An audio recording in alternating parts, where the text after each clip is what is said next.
Boa noite a todos. Meu nome é João Alexandre, eu sou um dos membros da AESB, e é a Associação dos Ex-Alunos da Escola Senai Suíço-Brasileira. Vamos ver se aqui não está avançando.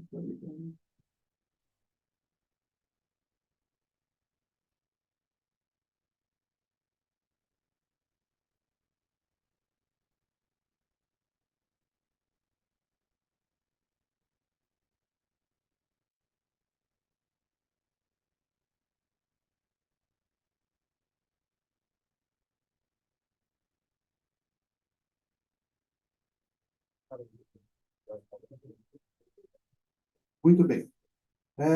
A AESB é a Associação dos Ex-Alunos da Escola Senai Suíço-Brasileira, e ela foi criada por ex-alunos da escola, ex-alunos que se formaram aqui e que tinham o desejo de devolver para a sociedade parte dos benefícios que tiveram ao se formar aqui no Senai.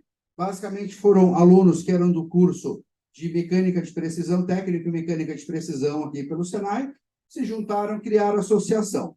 E o que a nossa associação, então, tem? Aos alunos e ex-alunos da Escola Senai Suíço-Brasileira. Essa associação foi criada para você e por você, com o objetivo de devolver à sociedade parte dos benefícios a nós proporcionados devido ao estudo nessa instituição. A AESB faz isso através de iniciativas e projetos, como, por exemplo, combate à Covid-19. Foram doadas mais de 6.000 máscaras a 70 instituições. No projeto de mentoria, mais de 100 adolescentes já foram assessorados. Há também parcerias colaborativas com instituições como a ACD, na área de assessoria técnica. Nós ministramos palestras de desenvolvimento pessoal e profissional. E os associados têm acesso ao nosso grupo fechado de network. A AESB nos ajude a devolver. Venha nos conhecer e associe-se. Então, esse videozinho foi uma breve apresentação da AESB, e nós, dentro da AESB, criamos diversos programas. Um dos nossos programas é o programa que é conhecido como Jovem Aprendiz. É um programa que nós fizemos parcerias com diversas entidades, geralmente aqui da Zona Sul de São Paulo. Para quê? Para que eles trouxessem alunos para estudar no Senai. Nós ajudamos na preparação desses alunos e, posteriormente, no encaminhamento desses alunos para empresas, para eles trabalharem.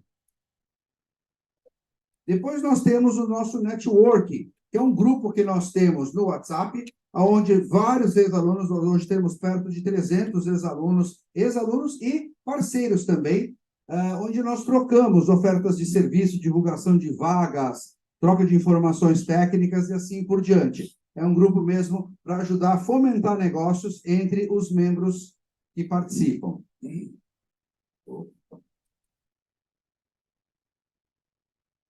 Bom, nós criamos também um plano de benefícios para quem é associado da AESB. Pessoal que é associado da AESB, nós temos 3 empresas parceiras. Nós temos uma empresa de plano de saúde, uma empresa de assistência jurídica para aposentadorias e uma empresa de seguros elementares. É a RSIM, a Costa Kennerly e a PWR. Então, quem é membro da AESB, que entrar em contato com essas empresas, vai ter uma condição especial de atendimento por parte deles.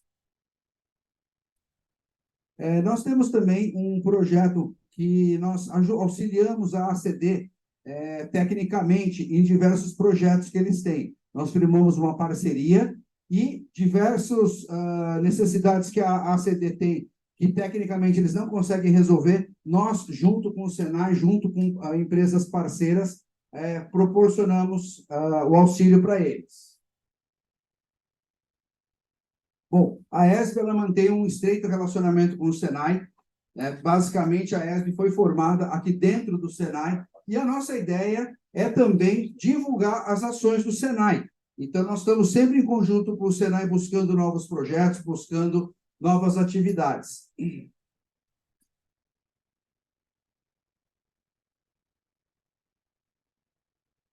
Bom, aqui tem o nosso QR Code. Quem quiser apontar a câmera aí e dar uma olhada, vai ser direcionado para o nosso site.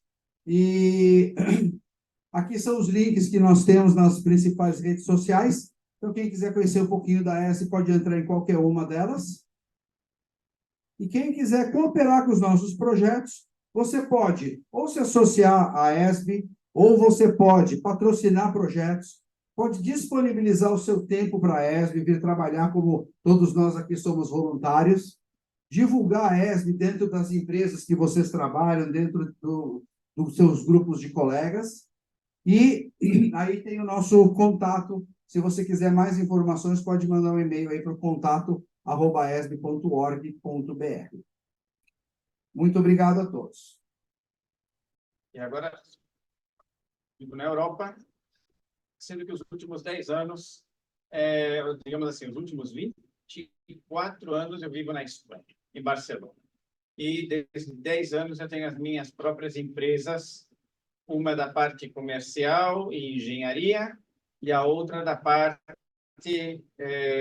vamos dizer assim, serviços a empresas para limpeza de peças que contêm restos de plásticos nas ferramentas. Então, o que acontece? Acontece que isso me levou a começar a querer entender um pouco o que acontecia com as ferramentas e aonde vinham os problemas, porque como eu tinha que limpar as peças, eu tinha que entender o que estava acontecendo. E pouco a pouco eu fui entrando no sistema de reciclagem. O que era reciclagem, para que servia. Quando eu iniciei, a economia circular já existia na boca do povo, digamos assim, porém não existia nada que estivesse realmente aparecendo. Porém, nos últimos, digamos assim, 4, 5 anos na Europa, a coisa está pegando forte, vamos dizer assim, né? É uma necessidade. Normalmente, em 2030, nós já devíamos ter, essa é a teoria, até 30% de material reciclado dentro de todas as peças novas que se fabricam. Falo de plásticos, né? Então, a minha ideia era um pouquinho apresentar para vocês o que é a reciclagem. A reciclagem, bom, eu primeiro vou começar a introdução ao tema da reciclagem de polímeros. A importância na redução da reciclagem na redução do impacto ambiente e foco na reciclagem mecânica e suas vantagens. Para quem não sei se vocês sabem o que quer dizer a pegada de carbono. A pegada de carbono, todo mundo fala tanto. Aqui se diz a pegada de carbono, se diz então a impronta de carbono. É tudo que a gente consome, o que a gente faz, que necessita que emana carbono, né? Que é poluente.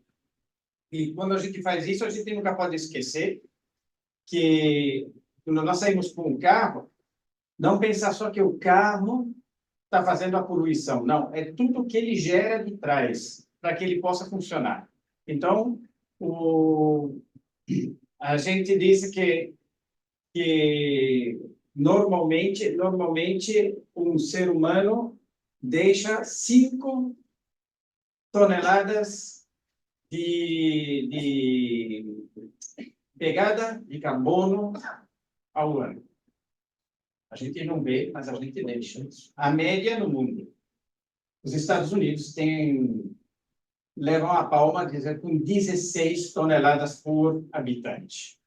Sim, então, com isso, a gente tem uma ideia de como é a evolução nos mercados. Atualmente, o continente mais avançado em termos de políticas de economia circular é a Europa. Por isso, normalmente, isso vai acabar chegando aqui no Brasil também. Ou seja, é uma necessidade. Nós não podemos mais jogar tudo fora simplesmente. E o plástico é um tema atual, porque todo mundo reclama que o plástico é digamos assim, o culpado de tudo, quando o culpado de tudo somos nós mesmos. O que é a introdução do tema da reciclagem de polímeros? O tema da reciclagem é de vital importância, como eu disse, na necessidade imperativa de uma preservação do ambiente. Ou seja, a gente não pode ficar jogando tudo fora, né? E estamos em uma era marcada pela consciência ambiental crescente e a prática da reciclagem de tudo que se produz no nosso planeta emerge como uma ferramenta indispensável para mitigar os efeitos adversos da produção e descartes desenfreados, especialmente dos materiais plásticos. Obviamente, a ideia é que necessita. Né? Então, agora a gente vai dar uma olhada nisso, o que é o plástico hoje na nossa vida. Então, o mundo está inundado de plástico e isso é uma realidade. Aqui vocês têm dois gráficos, eu tenho que sair um pouco da frente de vocês, vou ficar fora da tela do quadradinho, mas que vocês possam ver, né? Que os envases, o que são os envases? Tudo que você compra no supermercado que está embalado, você tem aí, por exemplo, você viu, são projeções de entre 2020 e 2023 da economia da OECD, né? E então aqui você vê o percentual que você tem de cada um deles, né? Você vê 151,9 material só para embalagens. Depois você tem os bens de consumo, que podem ser coisas simples que vocês compram de plástico, um móvelzinho, alguma coisa. Depois você começa a ir para os pneumáticos, para os testes, tudo que é sintético e roupa sintética, isso também entra no jogo. A construção tem uma grande, como é que a gente vai dizer, consumidor de plásticos, e os aparelhos domésticos. Aí a gente olha para o outro gráfico, do outro lado, onde tem um círculo, e você começa a ver o que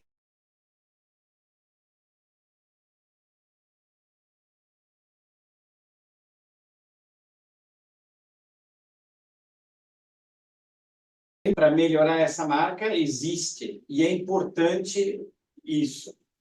Né? Então, você imagina o que é, são toneladas ao ano que são jogadas no mar cada vez. Isso é uma barbaridade, isso não pode ser. Nós temos que mudar o nosso comportamento para que isso não aconteça. O plástico é um material maravilhoso, porque com um custo muito baixo a gente consegue dar forma e utilidade a ele para o que nós necessitamos no dia a dia. Olha como é que as coisas são. Que a gente dá uma olhada no lado esquerdo, vocês conseguem ver o quanto microplástico já existe dentro do que a gente come e bebe hoje em dia. Outra vez, tudo pelo comportamento humano, a gente começa a ter microplásticos em água engarrafada, em cervejinha, né? O ar, porque quando o plástico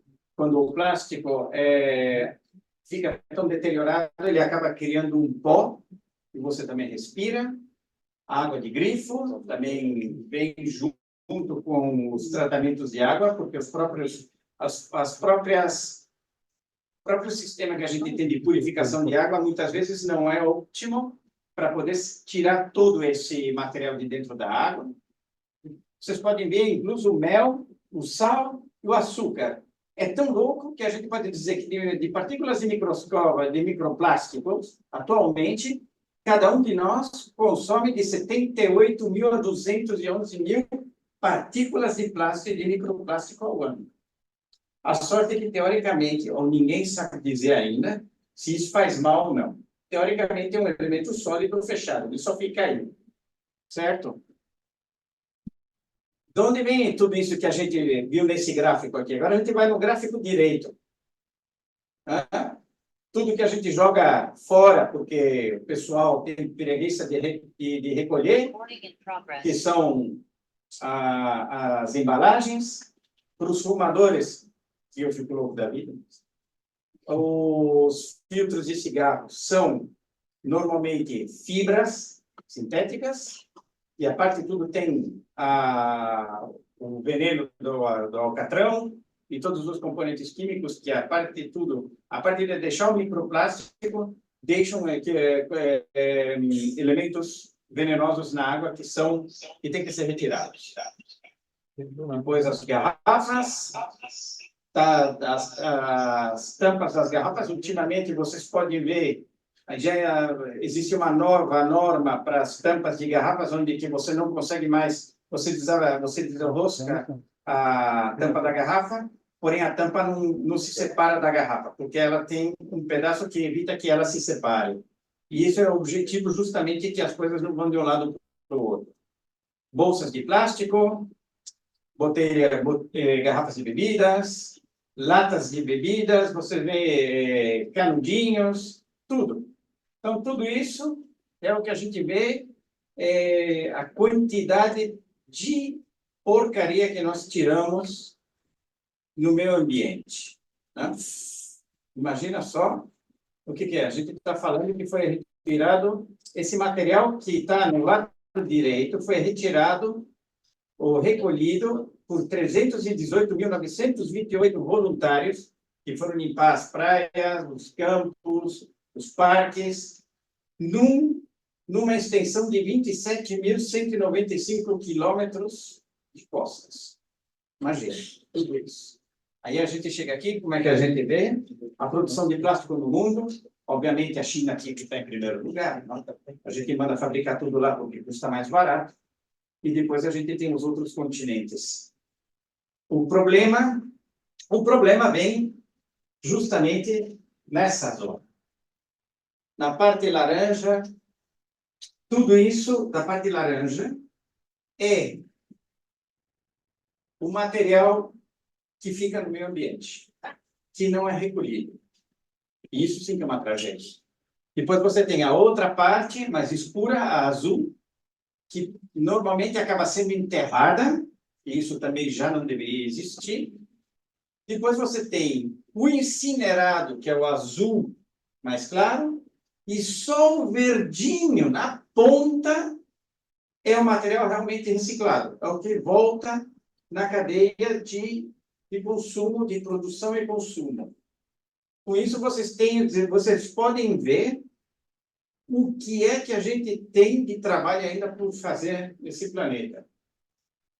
A parte boa nesse gráfico é o potencial que vai dar em empregos, incluso para vocês que vêm na parte mecânica.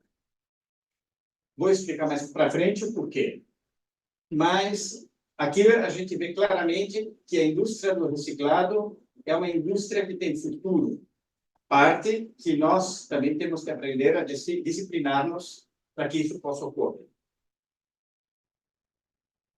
Aqui a gente diz por que é importante, né? A urgência é adotar medidas eficazes para reduzir impacto ambiental gerado pelos polímeros, que não pode ser subestimado.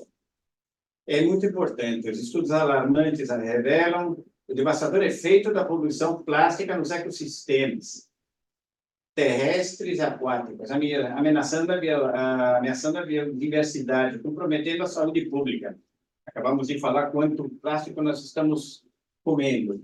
Depois, a última parte, o contexto é ajudar justamente que a reciclagem seja a solução para minimizar essa acumulação de resíduos plásticos.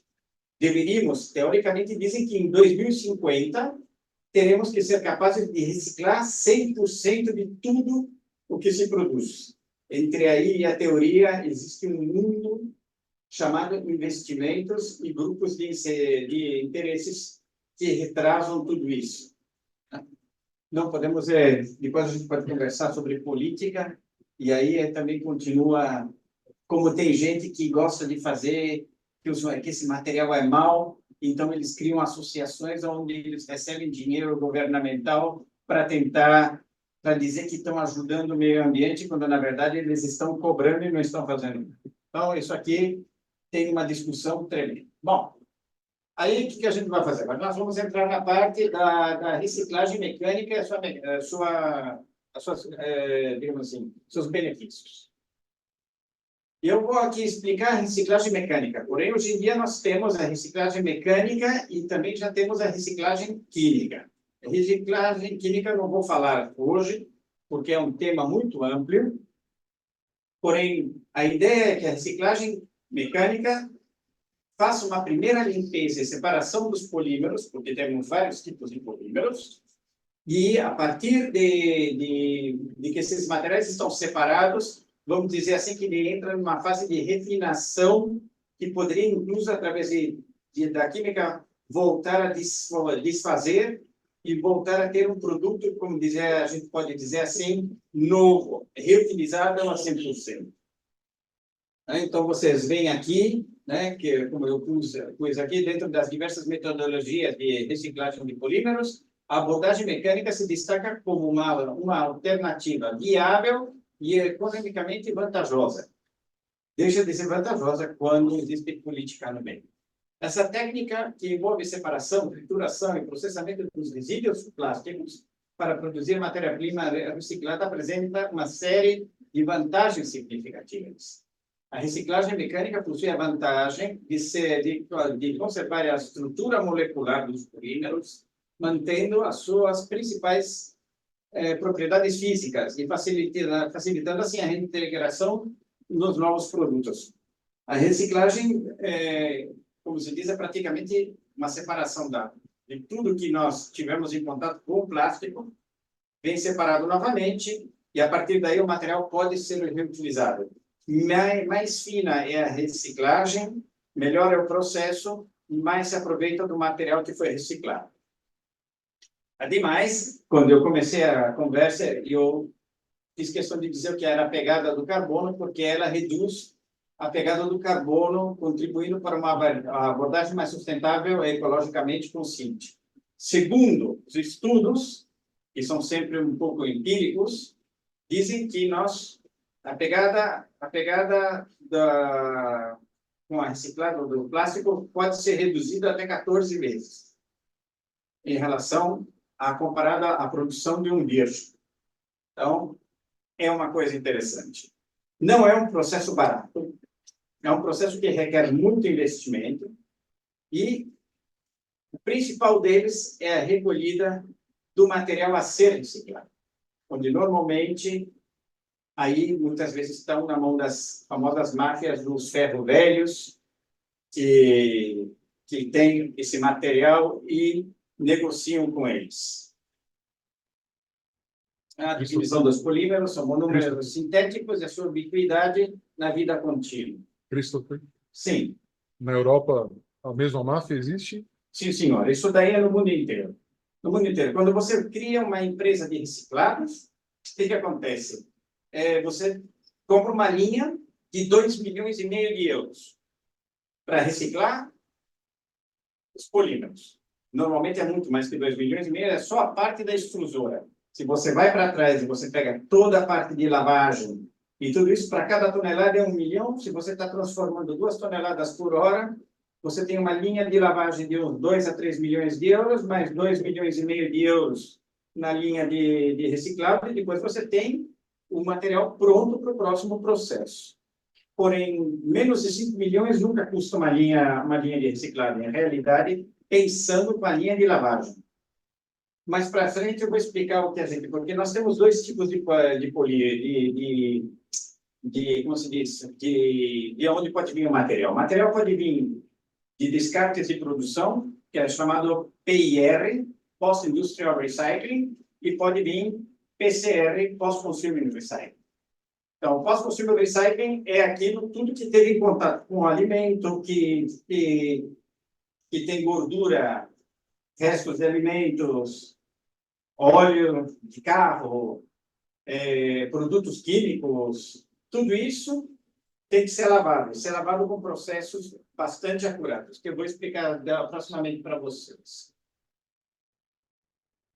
Aqui a gente conversa sobre os polímeros. Normalmente, o que acontece? Que, sendo um polímero sintético, de onde ele vem? Ele vem realmente da parte de petróleo, né? Onde justamente petróleo, dizem sempre que um dia vai acabar, ainda não acabou, porém é uma matéria-prima de um setor não renovável. Então, o que a gente tenta fazer com isso? Com esse sistema, a gente também tenta baixar o consumo do petróleo através do reciclando o material. Né? Vocês veem que aqui a gente conversa onde está o plástico. Quando o pessoal diz, a gente quer um mundo sem plástico. Vocês já pensaram o que é o plástico para nós? Para coisas incríveis. Olha, eu vou dizer para vocês uma aplicação especial que todo mundo normalmente não pensa.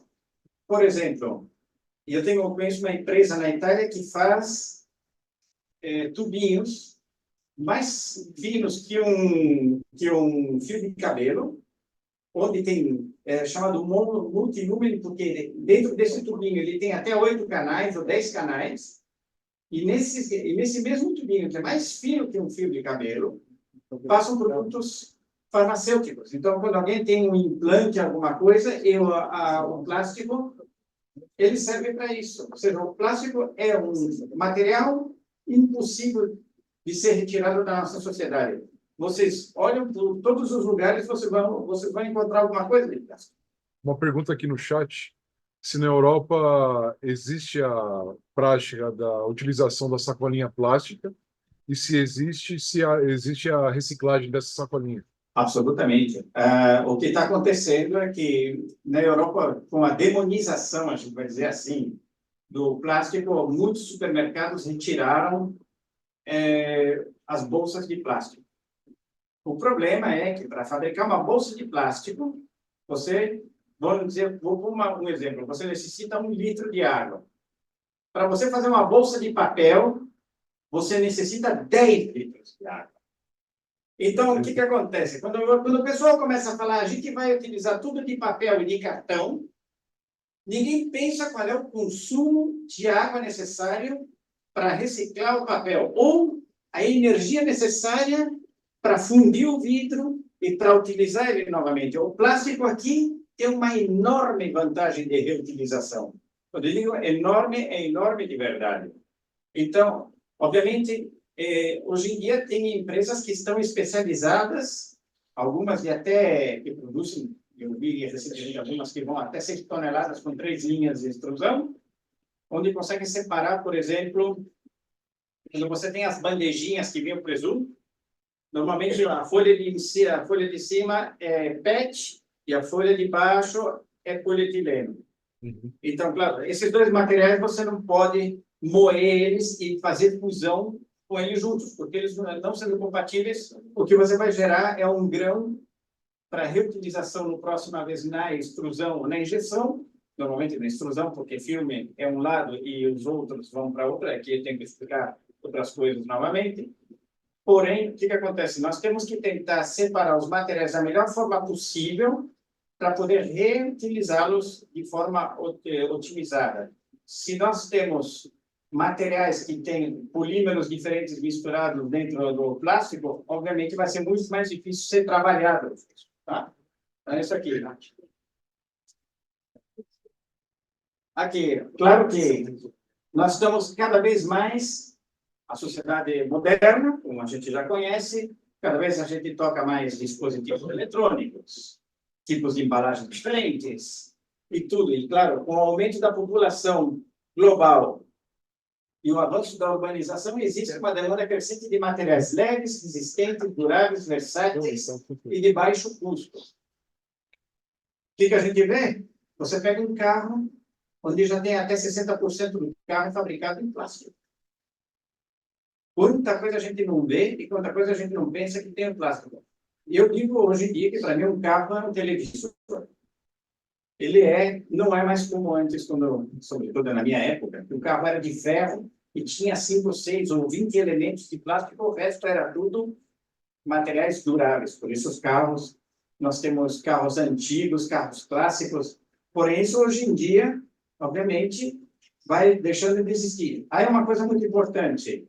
O plástico ele pode durar muitos anos, porém o plástico é perecível, ou seja, ele tem uma data de vencimento.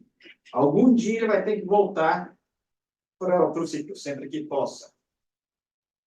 Porque quanto mais anos ele passa, mais ele perde qualidades para o reciclado. Ou seja, ele tem que voltar, mas ele vai ter que ser readitivado para poder ser utilizado. Tá?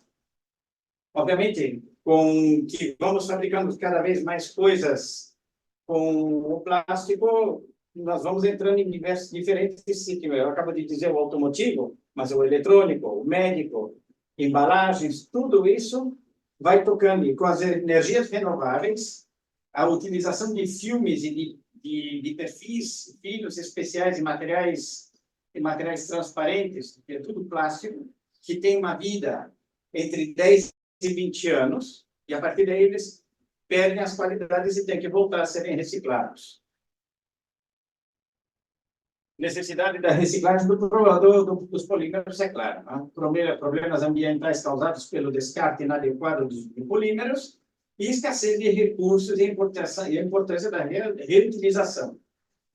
Inclusive, encontrei uma fotografia na internet que era realmente a realidade, um mundo dentro de uma bolsa, de um saco de lixo. Ou seja, quando a gente vai dependendo do país que você viaja, eu tive o privilégio de viajar em vários países no mundo, em que um deles, por exemplo, para mim foi alucinante, é ver a Índia, a quantidade desse material flutuando nos rios, jogados na rua. É uma pena, realmente é uma pena, porque a insalubridade também não traz só o problema do plástico, porém também traz problemas de doenças e tudo isso. Então, isso é uma coisa importante de pensar. Tá? Necessidade de reciclagem dos polímeros, como eu disse, o descarte inadequado de polímeros como plásticos pode causar uma série de problemas ambientais significativos, como eu já tinha dito antes. Alguns dos principais vão diretamente no ecossistema, quando a gente vê algumas fotografias aí que vem o pessoal do Greenpeace ensinando a tartaruga com o plástico e tudo isso, realmente é assim. Vocês sabiam que no Oceano Índico, perto da República Dominicana, toda essa zona onde tem o Triângulo das Bermudas, tem, porque aí tem o Rio de Moinho, tem um território praticamente tão grande, quase como os Estados Unidos, só de plástico flutuando. E existem vários projetos para tentar recolher esse plástico. Porém, o problema é que esse plástico já está há anos aí.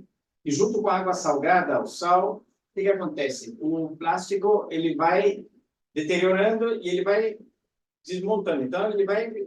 Aí você vê o microplástico. E os peixes acabam comendo o microplástico. Então, quando você come o peixe, come plástico também. Então, essa é a verdade. É a brutalidade da coisa. Então, aqui a gente vê, por exemplo, a contaminação de recursos hídricos. Tem uma fotografia onde vocês podem ver os plásticos descartados, porque como ele vai desfazendo, ele vai ficando dentro da água. Outra coisa, o efeito estufa, que é como é que se é, a pegada de carbono, né? As emissões, tudo isso é uma barbaridade. O queimar o plástico é um atraso de vida. O grande problema é explicar que nós temos uns sistemas ainda, dependendo dos países, como Estados Unidos é um dos principais, que todo o sistema de aquecimento de casas é através da queima do lixo para poder esquentar a água e gerar o vapor que passa por dentro das casas. Né? O que acontece com esse sistema? O sistema necessita lixo. Então, quando vão todo mundo brigando, você imagina os caras querendo queimar o plástico para gerar energia para calefação, para aquecimento, e os outros querendo recolher o plástico para poder reciclar, para utilizar ele novamente dentro do perfil. Certo? Nos próximos anos, vamos ver muitas mudanças, né, no mundo referentes à reciclagem do plástico. E o último, tá? A gente diz o impacto da saúde humana. A queima de plástico e a sua decomposição pode liberar substâncias nocivas no ar. Obviamente, quando você queima plástico, você libera tudo que tem na parte química aditivos, cores, ou o próprio polímero, ele libera, vamos dizer assim, as substâncias que podem ser cancerígenas. Por exemplo, uma coisa muito importante, o PVC é um material altamente perigoso para queimar. Se você queima o PVC e você está perto da fumaça, você pode viajar para outro bairro. Porque o ácido clorídrico é o que ele libera no momento que ele está queimando. Tem que ter muito cuidado com o PVC. O PVC é um excelente material, porém ele não pode ser queimado. Ele queimado, ele é perigosíssimo para todo o entorno dele. E tanto é que quando passa alguma coisa assim, alguma empresa que produz PVC e se queima, automaticamente todo mundo tem que tirar a população de perto, porque é extremamente perigoso. Escassez dos recursos, eu também tinha avisado isso antes, a escassez de recursos é outra questão crítica relacionada ao uso excessivo e desperdício de materiais, incluindo polímeros, isso todo mundo sabe. Os polímeros são frequentemente derivados de recursos não renováveis, como o petróleo. A sua produção consome energia e recursos naturais. Quando se faz a primeira vez, os polímeros necessitam realmente muita energia para poderem ser produzidos, a parte da extração do petróleo e tudo isso. A reutilização de polímeros pode ajudar a mitigar esses problemas, reduzindo a demanda por matéria-prima virgem e minimizando a quantidade de resíduos gerados. Isso é importante. Se você começa a ter um material que vai circulando, obviamente nada é eterno. Tudo tem um final. Os polímeros, sem aditivá-los realmente de forma, digamos assim, exaustiva, eles têm uma vida de 6 ou 7 vezes que lhe dão a volta. A partir daí, se não forem coisas, ele se torna praticamente uma areia. Isso a gente ainda está por descobrir o que a gente vai fazer com isso. Porém, é o fim de vida. Como é que a gente faz a reciclagem mecânica? Bom, nós começamos, vocês veem aqui, a explicação do processo de reciclagem mecânica de polímeros e suas principais etapas: coleta, seleção, trituração, lavagem e granulação. Basicamente é isso. A coleta é o caminhão de lixo, por exemplo. Ele vai recolhendo. Imagina esse material chegar em uma grande construção, não sei como é que a gente diz isso agora em português.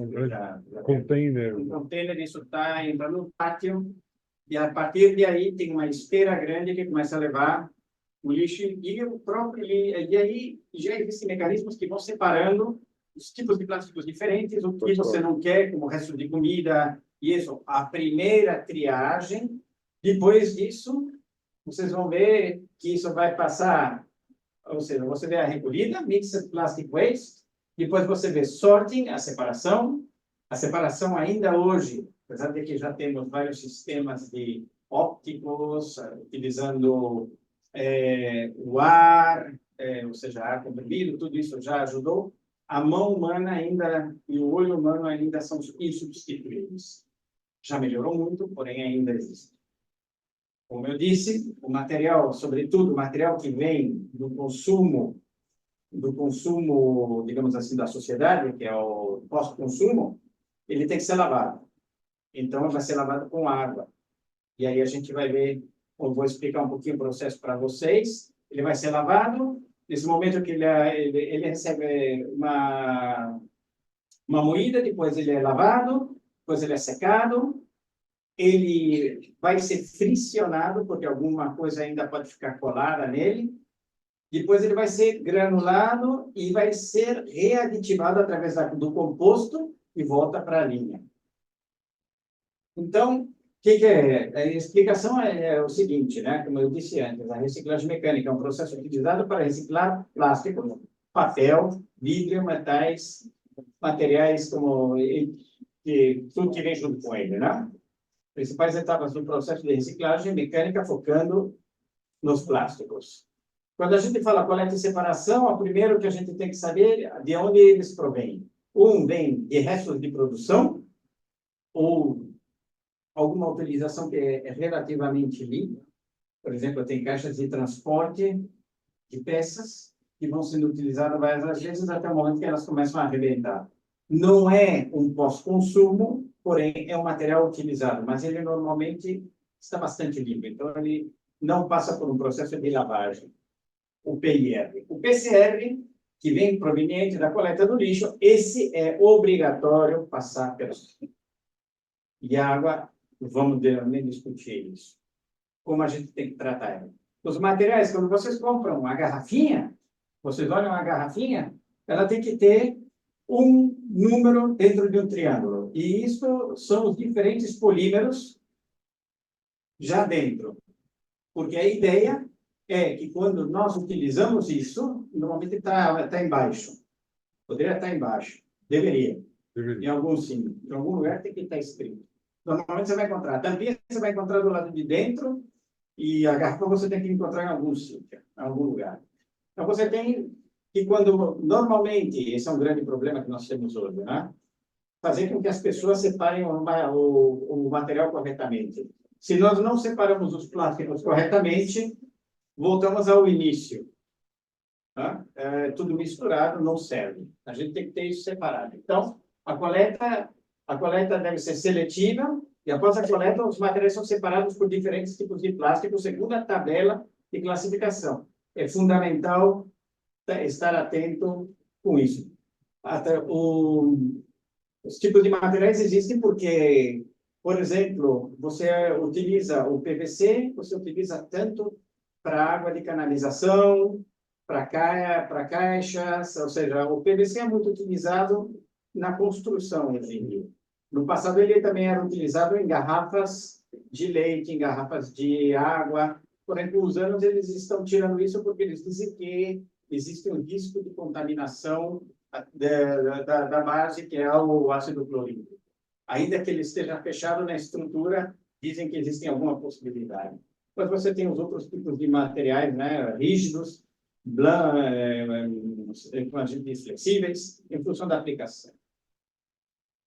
Os plásticos são coletados, eles são separados, e a partir daí ele vai passar pela primeira vez, primeiro um moinho. Ele vai passar no moinho geral, em que as peças podem estar entre 50 e 100 milímetros. Isso sempre depende de como o reciclador vai ter isso organizado, a linha de reciclagem dele. Então, ele vai definir a dimensão. Então, vocês veem do lado direito, você vê o material já pré-moído. Quando ele passa pelo pré-moído, ele entra imediatamente na lavagem, que eu havia explicado. Então, a lavagem tem como, digamos assim, objetivo tirar as graxas, tirar etiquetas, colas, restos de alimentos, tudo que não deve estar junto com o plástico. Isso é importante saber. Então, isso daí é feita com água quente, detergentes e outros produtos químicos.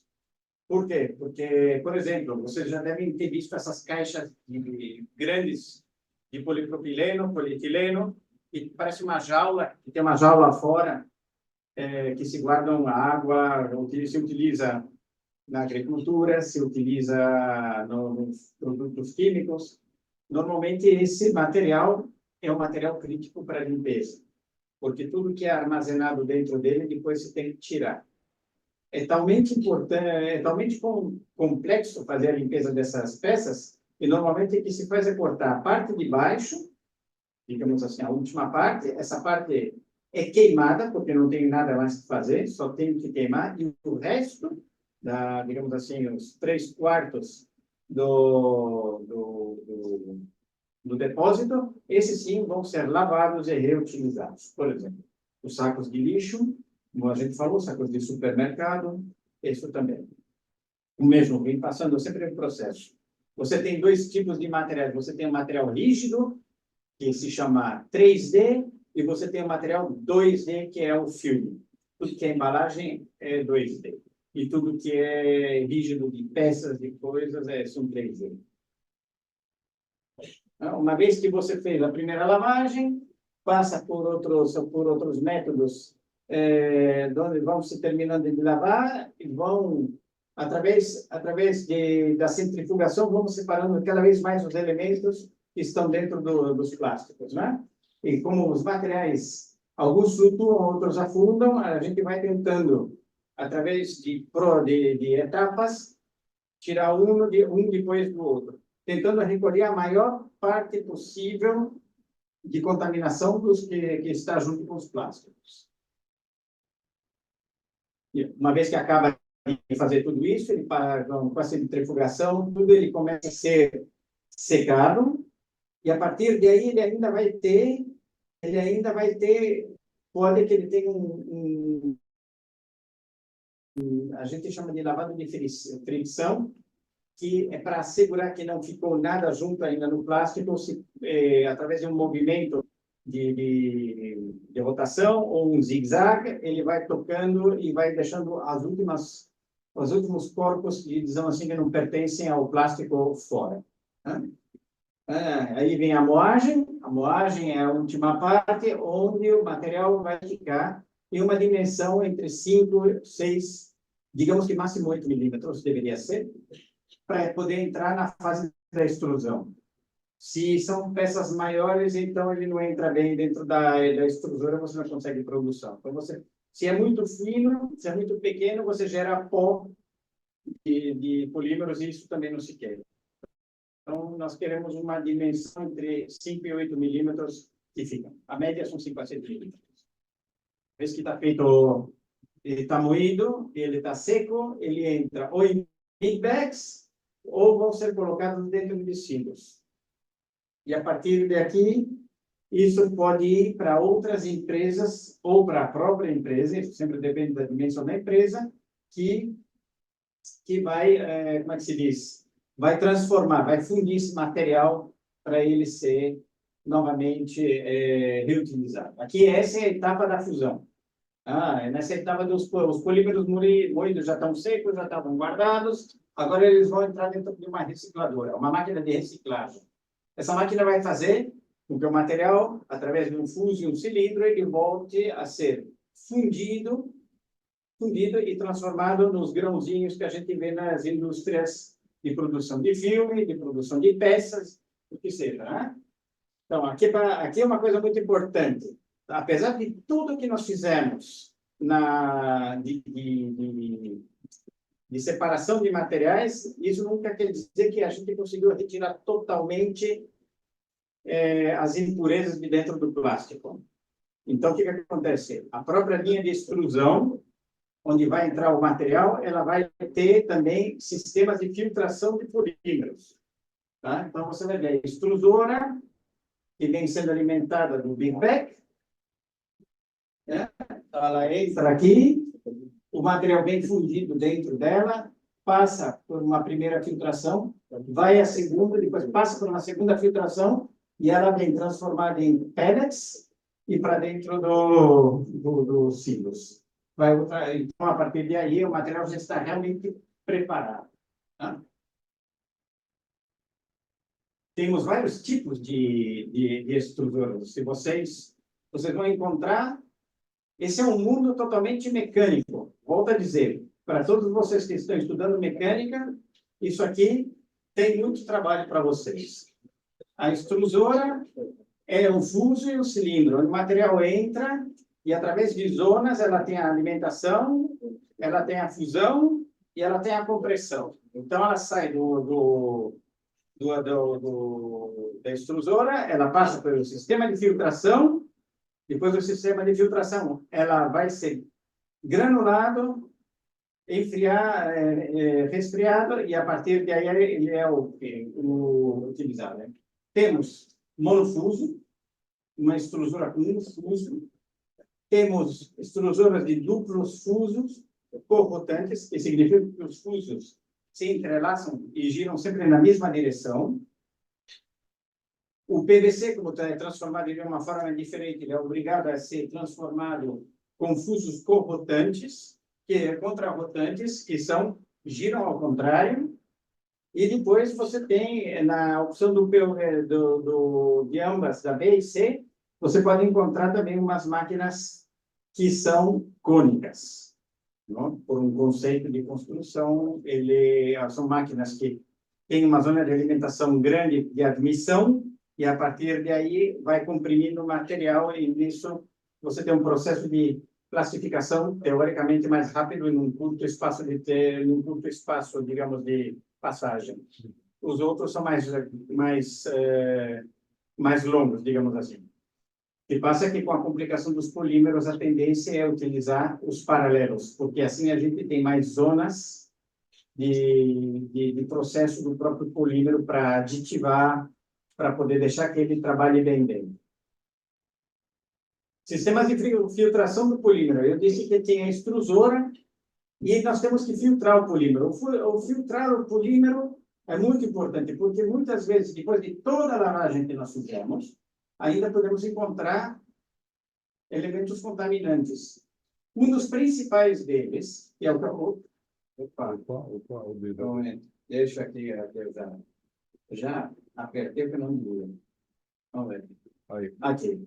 Então, aqui o grande problema é que o material ainda pode conter algum resto de polímero. Então, tem dois tipos de contaminação. A contaminação de ter vários tipos de polímeros mesclados. Funciona? Sim. De vários polímeros, diferentes polímeros juntos, então alguns fundem, outros não. Então, o filtro vai ter,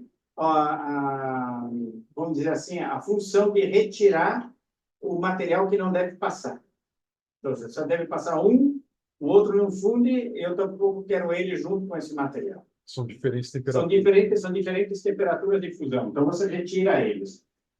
O outro sistema, voltando um pouco atrás, quando a gente fala de material pós-industrial e material de pós-consumo, o pós-consumo, normalmente, ele é um material que, visualmente, ele está sempre limpo, porque ele já passou por uma linha de lavado, então você não vai encontrar nem papel, nem areia, tudo isso você já retirou. O pós-industrial, normalmente o pessoal tenta transformar ele sem lavar, porque dizem que não há necessidade, e é verdade, alguns materiais estão bastante bonitos.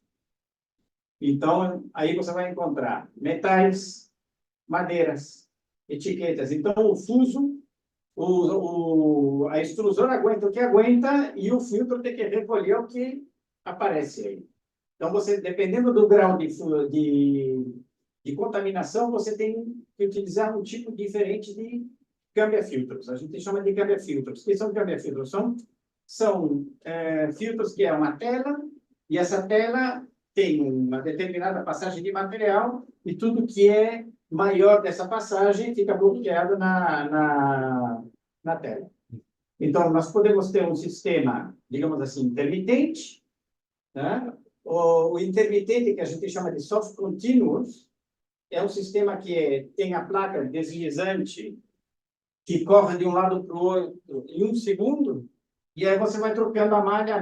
Quando você troca a malha, o câmbio-filtros continua trabalhando, depois você troca a malha do outro lado, ele volta para lá, e assim vai.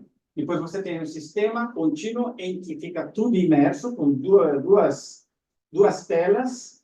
Então, quando chega uma pressão de trabalho elevada, porque a contaminação está começando a ser importante, você tira uma das placas, você muda, você troca a malha, depois você entra ele, você tira o outro e faz a mesma função. Então, aqui é contínuo. E tem o último, que também existe, com malhas, que é o sistema o que a gente chama de retrolavado. O retrolavado é um sistema que, quando a pressão de trabalho começa a ser elevada na entrada do câmbio-filtros, as placas se movem, uma depois da outra, e o fluxo, em vez de passar e ir para o outro lado, o fluxo dá uma volta ao contrário, empurra a porcaria fora, que é expelida de dentro tirando da malha. Então, essa malha pode ser utilizada, antes que nós troquemos as malhas, ela pode ser utilizada 100, 200 lavados. Isso é uma coisa muito prática, porque o operador não tem que estar todo o tempo trocando a malha. Aí, casos extremos, por exemplo, o filtro azul, que é a placa que vai de um lado ao outro, eu encontrei clientes que tinham materiais tão contaminados que trocavam a malha a cada 3 a 4 minutos, que é quase inumano para o ser humano. Então, existem também 2 outros tipos de câmbio-filtros. O de abaixo, no lado esquerdo, é chamado filtro de banda. É um filtro que você vai passando, à medida que a pressão vai aumentando, ele vai girando como um carretel, ele vai girando e vai entrando filtro novo, e o que está contaminado vai saindo do outro lado. Então, o problema eu sempre digo, todo tem prós e contras. Porém, nesse sistema, eu sempre digo que é um sistema complexo, porque você gera o carretel, quando ele está cheio de plástico, ele não é mais um material que você pode jogar ele fora, assim, sem mais sem menos. É chamado resíduo especial. Então, eu considero que um câmbio-filtros que me gera um resíduo especial, não considero uma coisa óptima para o processo. Então, as outras completam. E, por último, tem os chamados filtros laser. A gente chama de filtros laser porque os discos são, em vez de a gente ter uma tela que é uma malha, nós temos um disco perfurado a laser, que tem uma grande precisão em termos de onde vai passar o material, porque sendo uma chapa, a malha com o tempo, ela pode chegar a se mover pela pressão do material que vai passando. Em relação a isso, digamos assim, que o disco laser ele aguenta mais essa precisão durante É o uma tempo. máquina de carne moída. É mais calibrada, ela permite mais. Porém, eu sempre digo, tudo tem vantagens e desvantagens. Se você tem uma malha boa, e você paga um pouquinho mais, você tem a malha, o de contralavado também funciona perfeitamente. E o material de consumo em um sistema de tela, ele é muito inferior que os discos. Os discos, mas, digamos assim, que vão girando em torno de no mínimo 1.000 euros por disco. Você pensa que uma linha de extrusão que produz 1.500 quilos hora utiliza uma média anual de uns 40 discos. Então, você já vê rapidamente o que significa isso. Depois você tem que pensar, que normalmente quando o sistema está saturado, você tem que parar a máquina para trocar esses discos. São 2, 3 horas de manutenção. E tem sempre aquele que diz que não, ele consegue fazer em 20 minutos. Sim, e eu sempre digo perfeito, né? Como mínimo, acaba tardando sempre 50 minutos a 1 hora. Então, você imagina uma linha que produz 1.500 quilos hora, você para ela durante 1 hora. Mais o preço dos elementos. O sistema contra-retrolavado, você não para nunca a máquina. Essa é a verdade, com as telas. Porém, isso é uma discussão filosófica. A gente pode encontrar horas. E eu vou explicar agora por quê. Vou acabar antes de chegar num exemplo. Quando a gente tem materiais que geram muita contrapressão numa extrusora, o que a gente faz? A gente tenta ajudar a extrusora com uma bomba de engrenagens. Então, quando o material está chegando no final do cilindro, ele vai sair, ele encontra uma contrapressão alta e isso daí é improdutível. Então, você monta uma bomba de engrenagens e essa bomba de engrenagens ajuda que o material saia. E isso faz que você consiga até obter facilmente mais produção que se você tem o outro. Muitas vezes, se você não tem a bomba de engrenagens, a contrapressão é tão elevada que você pode ter uma parte da máquina que tem a desgasificação, o material acaba podendo sair por aí. Quando você vai forçando o fuso, tem um desgaste mais importante no fuso e acontece isso. Eu resolvi pôr uns elementos aqui, porque quando você tem uma bomba de engrenagens, a parte que ela ajuda, ela também muitas vezes tem que ser protegida. Ou você tem um material tão contaminado que você resolve fazer uma dupla filtração. A dupla filtração não é uma vantagem. A dupla filtração ela existe quando tem muita porcaria dentro e a gente faz uma pré-filtração e uma filtração mais fina.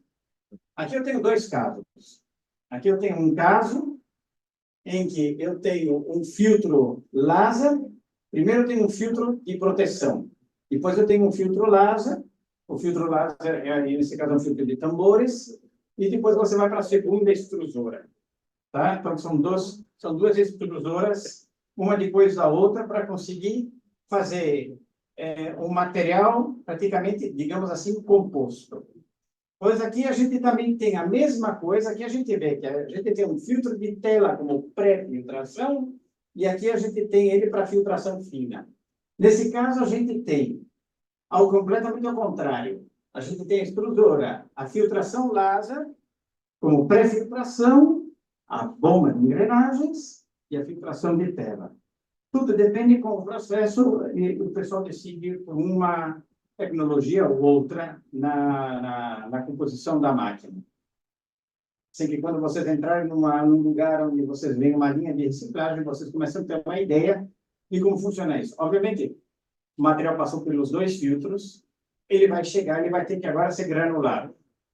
Então, existem 3 tipos de granulação. Dependendo do material e dependendo da quantidade de hora, você utiliza diferentes tipos de granulação. A granulação, que a gente chama de strand die, é a primeira no lado esquerdo, é que o material sai de um cabeçal, e esse cabeçal ele faz como um espaguete dentro de uma banheira de água que enfria, e depois ele chega no cabeçal de corte e ele faz os grãos. Então, você tem como um grão cortadinho. Depois você tem um anel de água. Isso daqui sempre vai ser para polímeros que têm uma viscosidade, digamos assim, mais importante. Quando a gente diz viscosidade elevada, significa que o material é líquido, tá? Normalmente, quando o material tem baixa viscosidade, é quando o material começa a ser muito viscoso. Então, a gente utiliza, por exemplo, para as poliolefinas, sobretudo os polietilenos, um anel de água, que é o que corta o material que entra dentro de, em vez de ser reto, é um anel, e passa como se fosse uma espagueteira, e ele vai cortando os grãos. E, por último, o mesmo sistema, só que é completamente imerso em água, que ele trabalha qualquer tipo de material, porém, ele todo funciona debaixo da água. A gente não pode esquecer uma coisa, eu falei da água. Quando a gente utiliza a água em uma linha de reciclado, o importante é tentar que essa água não seja vertida diretamente sem um pré-tratamento na canalização. Primeiro, porque está proibido. As leis já não permitem. Então, você tem que ter dentro de uma linha de... Quem tem linha de reciclado tem que ter um sistema de tratamento de águas antes que isso saia na canalização. Porém, hoje em dia, já existem empresas que são capazes de ter um sistema de tratamento de águas tão eficiente que retiram os microplásticos, que retiram o lodo, que retiram tudo que você vai encontrar durante o processo do reciclado. Por exemplo, você consegue muitas vezes transformar plástico. Você sabe que as bolsas de supermercado, elas vêm com estampas. E, claro, essa estampa, no final, essa cor, você muitas vezes não consegue retirar dessa. Aí, então, ela acaba entrando no processo. Aí também posso explicar outra vez outras coisas mais tarde. Então, o que acontece? Esse material, essa pintura que fica dentro, ela contamina a água do processo. E se você tem um processo, todos tentam ter já um processo, um circuito fechado, contamina a água de processo e você não tem um produto bom. Porque a água que tem que lavar e resfriar o material, ela está contaminada, então você acaba passando ao plástico reciclado e o resultado mais comum é que o plástico fica com um cheiro tremendo. Quando você utiliza um sistema desse, você consegue retirar, incluso a pintura, metais pesados, você retira tudo da água, fazendo que a água que toque o material sempre esteja digamos assim, 100% reaproveitável. Ela não é uma água potável, porém ela é uma água excelente para o processo. Que é o que vale. Normalmente dizem que ou seja, o sistema consegue reaproveitar até 97%, 95% a 97% da água que vai utilizando.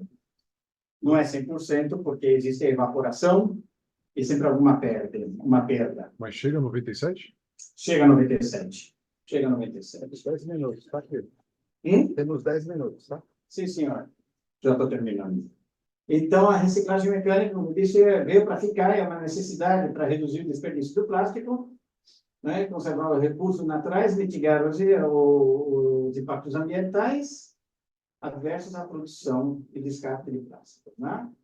Entre os maiores desafios na reciclagem dos polímeros, a principal é o ser humano.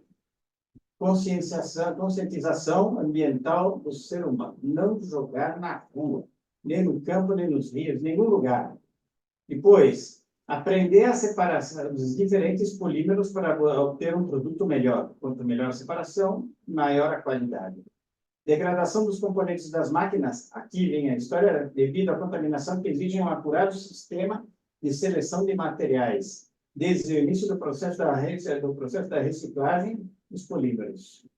A evolução na reciclagem dos polímeros é constante, e já foram implementadas as primeiras fábricas de reciclagem química, que é o que eu falei antes, que tem o objetivo de separar os diferentes polímeros que ainda se encontram juntos no grão, ou incluso com um sistema de cadeia, de cascada, já entrar para fazer essa separação, fazendo que o material é quase virgem.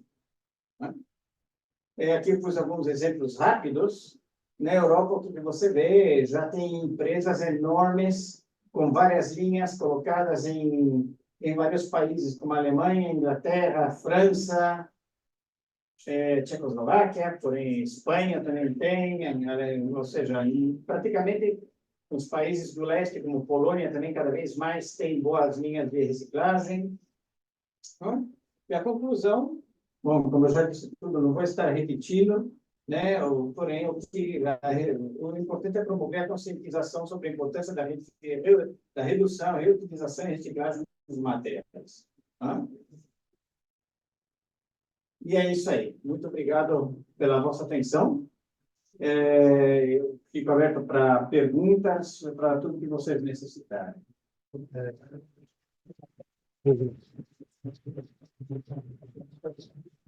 Minha pergunta é o seguinte: você falou todo do processo da reciclagem de plástico, do custo financeiro que ele tem. Tudo bem que nós usamos um plástico, que você falou, praticamente para tudo, mas nunca chegou a ter uma pesquisa para usar esse investimento para ter um substituto de plástico? Só complementando, recentemente eu vi uma pesquisa. Tem uma empresa na Índia que ela está fazendo um processo de moer a cana-de-açúcar do bambu para usar a fibra dele como um substituto do plástico, que é um material que é biodegradável.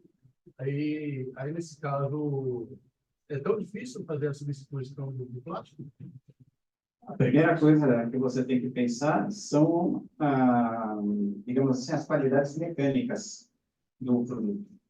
A resistência à temperatura, o que você consegue fazer hoje com o plástico. Obviamente, claro que todos eles estão buscando uma substituição ou um produto que possa, digamos assim, ser utilizado de forma melhor, óptima, não?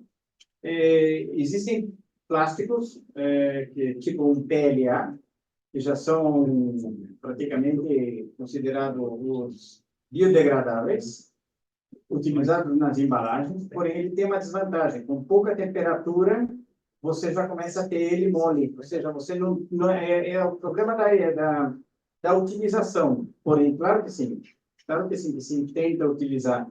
E a indústria, por exemplo, quando você vê as bolsas, durante muitos anos se produziram bolsas com até 11 capas. Você imagina, você pega um saco de ou um filme, uma lâmina de plástico, ela pode ter até 11 materiais diferentes, ou 11 capas de materiais diferentes. E vários podem não ser compatíveis um com o outro. Então, já existe hoje uma discussão na Europa em que os plásticos têm que ser, como mínimo, compatíveis entre eles, por enquanto. O que significa isso? Que quando a embalagem, o produto chega no final de vida, você seja capaz de ou fusionar eles ou separá-los. Aí também entra em jogo como é que se diz, a reciclagem química.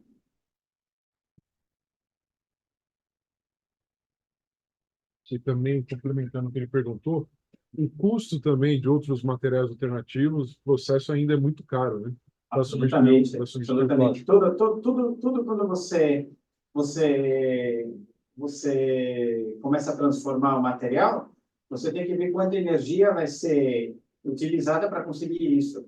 E tem um valor, uma coisa muito importante, como eu já tinha dito antes, é o consumo de água para a produção do produto alternativo. Quando o pessoal, eu me divirto quando o pessoal diz, a gente tem que utilizar mais embalagens de cartão.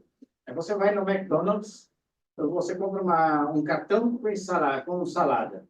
O que é que tem dentro do cartão, na superfície, para que o cartão não desmonta? Uma mini lâmina de polímero, que mais degradável, não a menos degradável, ela está junto com o cartão. No momento que você vai reciclar o cartão, esse material entra em jogo outra vez com o cartão, com o papel. Assim, e a parte disso, é como eu digo, a quantidade de utilização de água para fazer uma bolsa de cartão de papel é muito superior que uma de plástico. Pergunta? Tanto plástico no meio ambiente, muita suspensores do mercado, plástico, fazer ele. Entrar em moradia, de casa. Você pode aproximar um pouquinho mais, porque eu te escuto muito mal. Usar esse plástico para construir moradias. Claro que sim. O plástico, o polímero, incluso ele é misturado junto com, por exemplo, vou dar um exemplo, asfalto. Hoje em dia, os asfaltos modernos, eles têm misturado polímero junto com pneumáticos. E a partir daí, você tem já, junto com o piche, praticamente você tem um asfalto, que é econômico, é uma forma de fazer. Existem, por exemplo, produtos que são utilizados na construção, que podem incluso ser elementos estruturais ou de acabar, porque tem alguns que são bonitos. Olha, outro dia eu vi, já faz um tempo que eu conheço uma pessoa que desenvolveu a forma de reciclar o Tetra Pak. Todo mundo conhece o Tetra Pak, verdade? É a pior embalagem que existe no mercado, porque ele tem cartão, alumínio, polímero, e você nunca consegue separar todos esses materiais. Então, o que o pessoal conseguiu fazer? Separar um pouco o cartão do alumínio e do plástico. Porém, o plástico e o alumínio ficam juntos.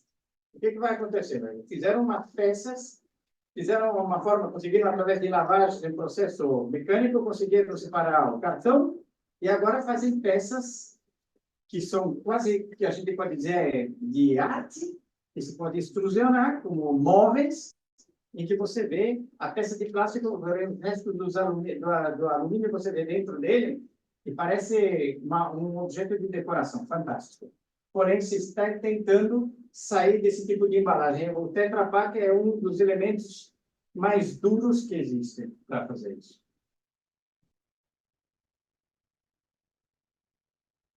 Pergunta no chat aqui, que é exatamente sobre o Tetra Pak. Isso aí.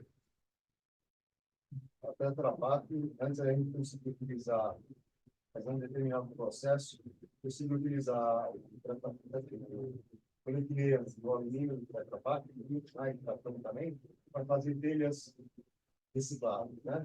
A Tetra Pak sumiu com o material do mercado, porque eles lançaram o sistema de reciclagem deles, e acabou não indo para frente.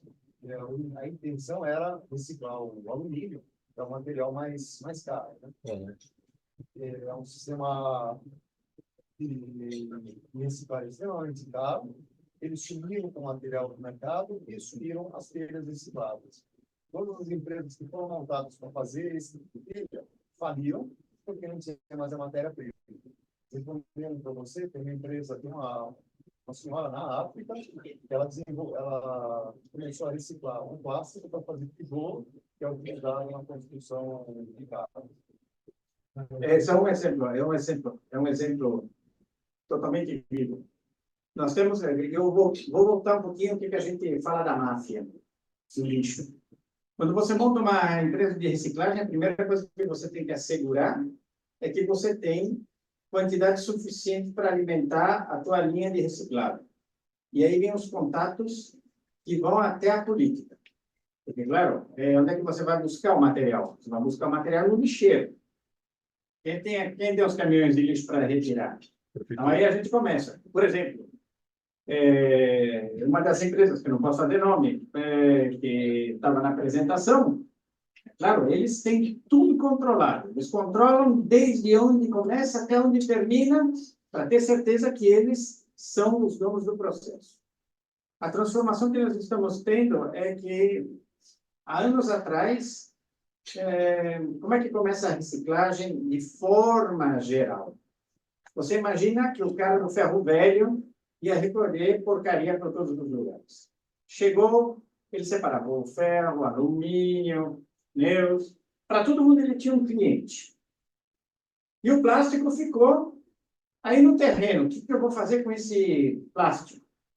Então, um decidiu, por exemplo, comprar uma extrusora. Eu vou transformar isso aí outra vez em plástico. Ao menos eu tento ganhar dinheiro com isso, porque ninguém vai querer isso daí.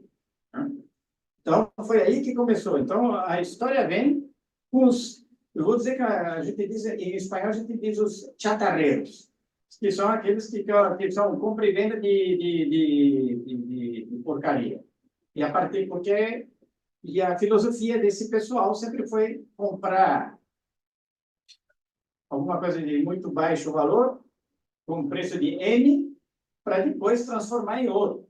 Então, a ideia é sempre que eu compro assim e compro assado. Então, você tem que explicar para ele que se você quer fazer um produto de qualidade, você tem que pagar um toque para transformar. Até uns anos atrás, era muito fácil você comprar uma linha pequena de extrusor início. Você tinha um recolhedor de material que era pequenininho, você tinha uma extrusorinha aí de 200 quilos hora, 300 quilos hora, e você fazia o teu grão. O que aconteceu? E pouco a pouco o mercado, cada vez mais importante com a economia circular e tudo isso, essas máquinas ficaram pequenas. Então, hoje em dia, quando vem um cliente para mim e diz, eu estou querendo fazer uma prova, fica aqui, fica frio que você já perdeu o trem. A prova não existe. A não ser que você vai fazer alguma coisa especial, se você quer entrar, fazer concorrência, você vai ser comido pelos grandes. Agora, o que acontece? Nesses momentos, nós temos um grande problema, que o preço da matéria-prima virgem está em mínimos. O que faz? Transformar, reciclar, custa dinheiro. Sim.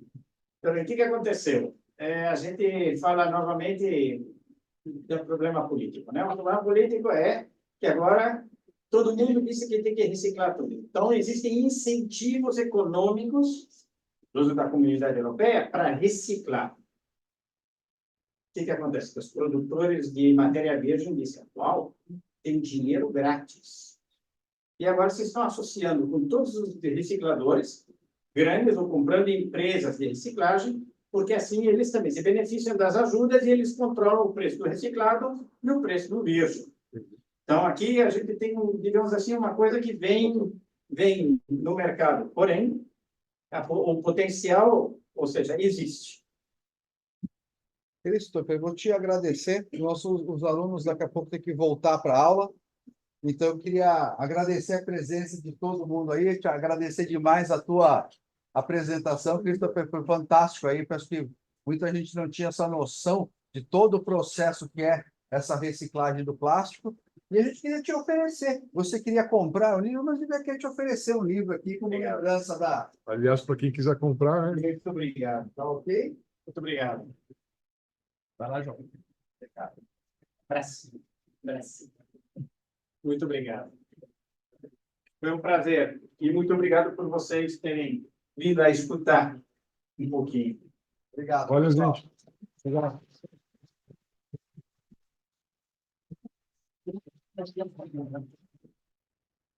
Senhor Christopher, por favor.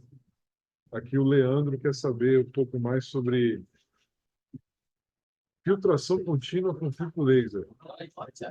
A filtração contínua com filtro laser Basicamente, é um disco perfurado, onde o material entra, como os outros filtros, entra por um lado e sai por ele o outro. E o filtro laser é digamos assim, que é uma chapa de metal perfurada, que vai ter micragens que vão começando desde os 70, 90 microns até 1,5 mm. E você pode, o material vem, passa pelo disco, as vitrais, onde tem o material que está entrando, ele tem digamos assim, um rascador, né? Uma lâmina que vai tirando a porcaria que vai ficando no disco. Certo. E esse material que vai ficando no disco, como ele raspa, depois tem, dependendo do sistema, tem um sistema que trabalha expelindo praticamente de forma como um tiro, através de um sistema hidráulico, e tem um outro que eu considero mais eficiente, que tem uma rosca, um sem fim que vai tirando a contaminação. Tá? É um sistema muito eficiente, é um sistema muito caro, né? Normalmente contra os sistemas, digamos assim, de malhas, pode custar entre 50% e 100% mais.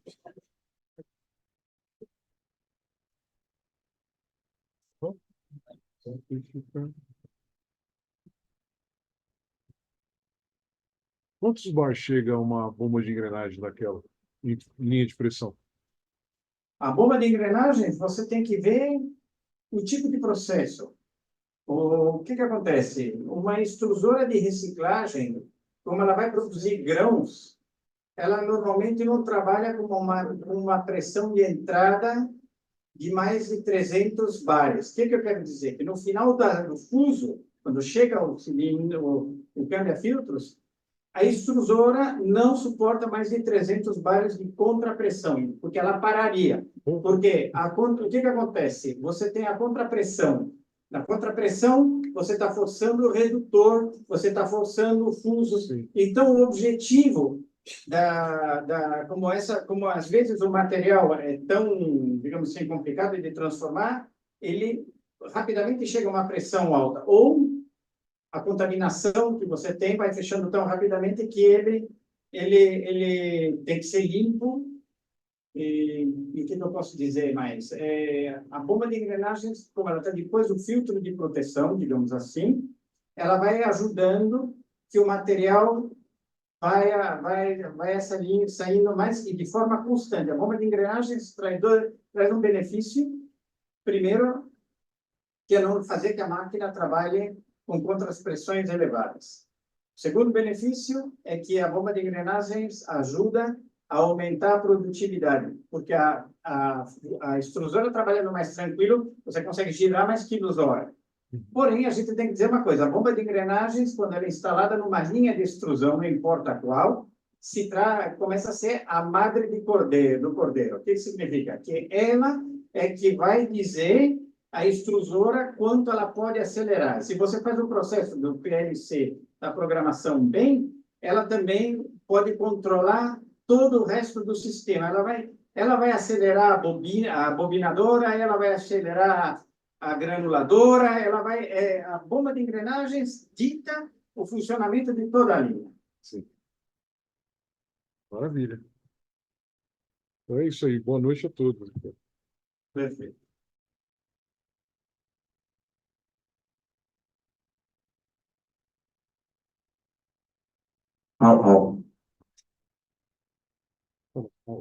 Hã? Quer que eu dê uma de slate? Baby, baby, baby.